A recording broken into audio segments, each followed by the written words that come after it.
Tanah air, ku tidak lupakan,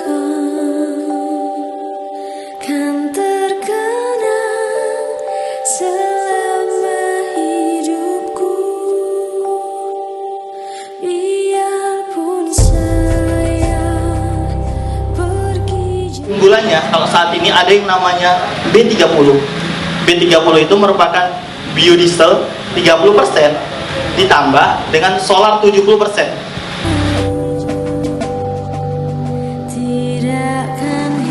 Produktivitas sawit ini kan yang paling besar di seluruh dunia.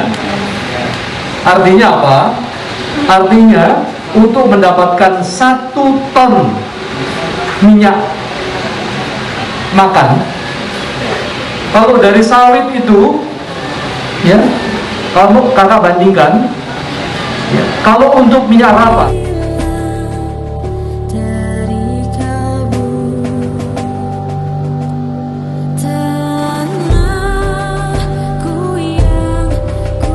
Sahabat biodiesel di Bali. Oke, selamat datang terlebih dahulu, Pak. Selamat datang kepada mereka serta Ku hargai.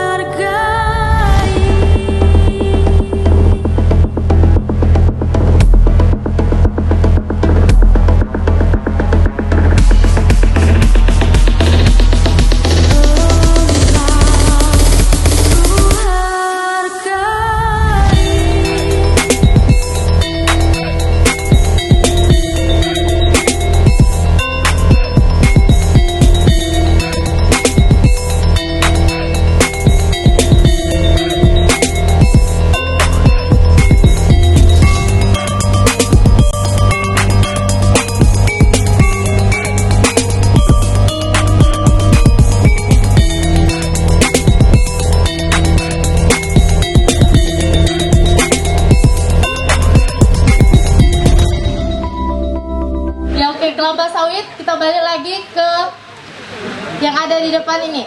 Lahan yang dipakai untuk minyak nabati dunia, kita bisa lihat bahwa lahan yang dipakai untuk dunia itu Zambia 1,7 juta ton dan Nigeria hanya 1 juta ton saja. Nah, luasan lahan yang dipakai untuk Indonesia itu 16 juta hektarnya, dari 8,5%-nya dari Indonesia dan 41%-nya oleh petani. Nah, yang ini kebun petani ini bagian dari sini. Maka pemerintah itu mensubsidi pupuk-pupuk kakak sekalian. Jadi pemerintah menyediakan bibitnya, pupuknya, kemudian pemerintah memfasilitasi petani-petani untuk mendistribusikan kelapa sawit dengan perbaikan jalan, kemudian menyiapkan KUD-KUD. Nah, itu salah satu peran pemerintah ikut serta dalam meningkatkan produktivitas. kapal, mobil, truk, pesawat, itu semuanya menggunakan bahan bakar minyak. Sedangkan kalau ketahanan energi minyak kita itu lemah, Indonesia itu bahkan tidak bisa apa-apa. Kita sulit untuk bersaing dengan negara lain. Nah, maka dari situ bukan hanya yang tidak bisa kita makan, tetapi produk-produk yang bisa kita makan pun juga mengandung minyak nabati, minyak kelapa sawitnya. Contohnya seperti yang ada di depan sini, Kak. Nah, itu adalah salah satu produk kelapa sawit. Hampir seluruh produk-produk yang ada di Indonesia tentunya itu menggunakan kelapa sawit. Kak, di situ kan tadi ada dijelaskan tentang menipisnya lapisan ozon. Jadi bagaimana sih, Kak, cara kita untuk mengembalikan lapisan gas ozon tersebut? Biodieselnya 0% dan B30 itu kandungan biodieselnya 30% dan kandungan solarnya 70%, dan B100 itu biodieselnya. Saya dari kontingen cabang Kota Jambi. Baik, langsung saja terima kasih kepada kakak pemateri, luar biasa sekali ya, beri aplaus dulu. Nah, di sini saya menyimak dari materi yang telah kakak sampaikan, salah satunya yang menarik. Kenapa minyak sawit lebih banyak digunakan di sehari-hari dibandingkan minyak yang lainnya, dan apa keunggulannya dibanding minyak yang lain? Kelapa sawit itu kan dapat tumbuhnya itu di bukan di mana saja, tapi hanya di daerah tropis seperti itu. Sampurasun. Ya, terima kasih Kak. Sebelumnya mungkin saya hanya memberikan masukan, baik diterima atau tidak, itu kembali lagi kepada kita semua dan terkhusus kepada sahabat biodiesel. Mengenai ini Kak, pertama persepsi saya itu mengenai kelapa sawit itu memang negatif. Adapun dari pemanfaatan lahan yang digunakan oleh kelapa sawit itu, yang awalnya persepsi saya boros atau rakus terhadap air, ketika saya mengikuti atau hadir di saat ini, saya keadaan di sini itu mengubah persepsi saya. Bahkan saya mendapatkan keilmuan baru yang insya Allah akan saya sampaikan kepada rekan-rekan dan masyarakat yang ada di khususnya di Sukabumi.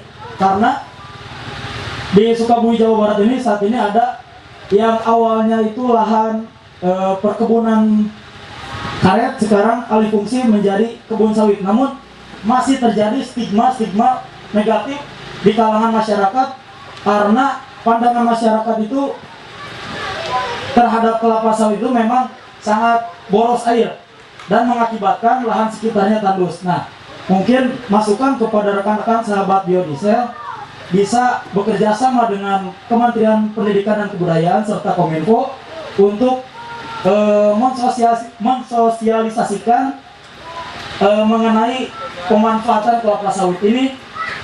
Bahkan harapan saya bisa dimasukkan kepada kurikulum pendidikan di pendidikan jenjang baik SD hingga ke perguruan tinggi, sehingga tidak hanya dalam seremonial belaka ketika kita mengadakan seminar saja, namun secara berjenjang pengetahuan pemanfaatan kelapa sawit itu bisa didapatkan di berbagai lini kalangan, sehingga mengubah stigma masyarakat terhadap kelapa sawit ini sendiri. Itu mungkin Kak yang bisa saya memberikan masukan kepada sahabat biodiesel. Terima kasih. Saya Sela Kurnila dari kontingen daerah Lampung. Hai lah, cowok masa nggak berani? Hai, curiga nih. Di sini saya akan mengenalkan salam yang dari Lampung. Nah, salamnya kayak gini ya Kak. Kalau saya bilang tabi pun, jawabnya ya pun. Selamat sore, perkenalkan nama saya Iraina Rumazar dari kontingen Kuarda Sulut. Hai Kak. Hai. Nggak tanya IG? Kata nomor WA? Kalau saya tanya PWN 2002. Waalaikumsalam. Terima kasih memberikan kesempatan yang kesekian kali kepada saya. Jadi saya ulangi, perkenalkan nama saya Wahyu. Di pemerintah membuat peraturan bahwa perkebunan sawit harus jauh dari pemukiman warga. Pertama, apalagi pabrik pembuatannya itu harus jauh, karena apa? Limbahnya itu bisa, aromanya itu bisa bisa tercium dalam radius mungkin 1 kilo atau 2 kilometer itu. Jadi akan diberikan, perkenalkan saya atas nama Farid dari kontingen Sulawesi Selatan. Yang pertama yang ingin saya tanyakan terkait dengan biodiesel atau biofuel, kan semenjak launching di tahun 2006, apakah pengimplementasian dari biodiesel ini terkhusus di Indonesia sudah berjalan dengan baik atau lancar atau seperti apa? Terus yang kedua, pertanyaan saya mungkin agak baru di sini, jadi saya mungkin bisa dibahas sedikit apa peran dari Aprobi itu sendiri. Terus apakah selama Aprobi ini berdiri ada nggak problem-problem yang dialami dalam proses pengembangan biodiesel ini? Terima kasih. Nama saya Dewi Srikanti dari kontingen daerah Sulawesi Selatan. Terima kasih atas kesempatannya Kak. Saya ingin bertanya bagaimana cara kerja biodiesel itu sendiri. Kemudian tadi ada banyak sekali dari manfaat dari biodiesel. Saya ingin tahu apa saja tanaman yang digunakan untuk membuat biodiesel itu sendiri. Terima kasih. Assalamualaikum. Saya ingin bertanya Kak, ini tadi kan ada 5 jenis bio dari bahan bakar nabati. Nah, saya tertarik dengan bioaftur. Untuk bioaftur itu sebenarnya tercipta dari bahan apa Kak?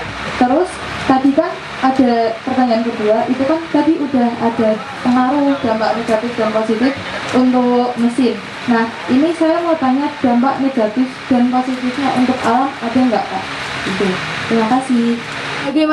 Bagaimana cara mengatasi dampak tersebut? Nah, pertanyaan yang kedua yaitu bagaimana ya Kak perkembangan produksi CVO Indonesia tahun 1980 sampai dengan tahun 2016? Ada minyak bunga matahari dan minyak kedelai. Karena mereka ada yang ngambil ekonomi nggak? Kuliah ekonomi. Jadi ini adalah hukum ekonomi sebenarnya. Kenapa harganya itu melambung sedangkan kita punya sendiri. Jadi ketika dia bersaing bebas pada saat dari pohonnya, karena itu akan menjadi pupuk untuk tanaman sawit itu sendiri. Jadi yang kita anggap negatif, yang kita anggap buruk, tapi kalau kita bisa memanfaatkan sendiri. Itu Kak. Terima kasih Kak. Nanti untuk lebih lanjutnya tentang alam, nanti tentang kelapa sawit bisa nanti dijelaskan di ya nanti yang sawit lebih menarik lagi. Pertanyaannya disimpan. Oke, mungkin tadi ada satu pertanyaan dari kontingen Jawa Tengah ya, perihal B30, kenapa B100 ada istilah 30. Sebenarnya semuanya itu memang ada dampak ke mesin, cuma kita ini semua sudah melalui kakak sekalian. Mungkin sepulangnya dari sini, mudah-mudahan kakak sekalian bisa tahu atau mengenai sawit ataupun mengenai biodiesel dan apa manfaatnya dan mengapa itu penting bagi Indonesia gitu.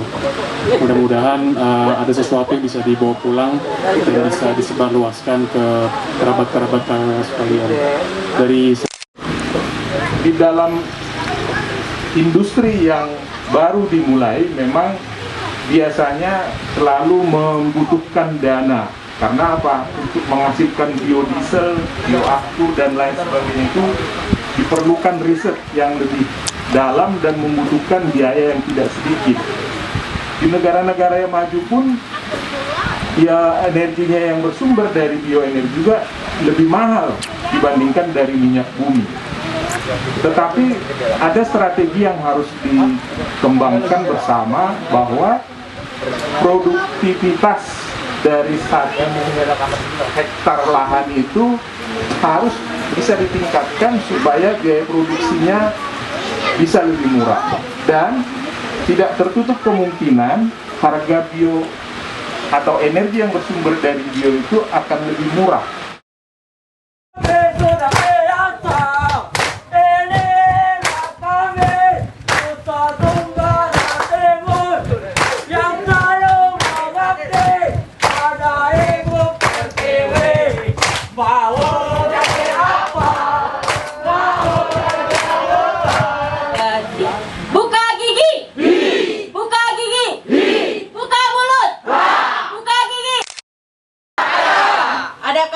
Pramuka dadamu? Ada.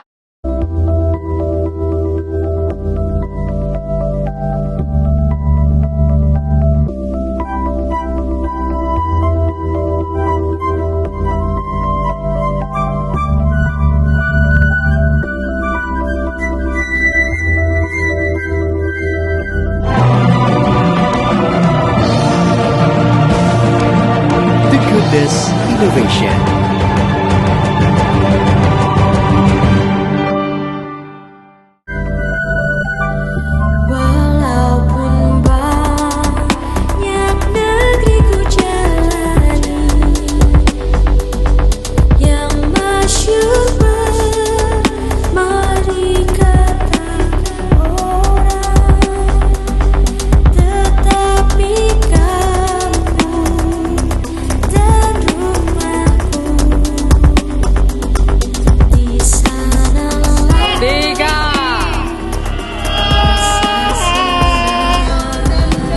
Dadah.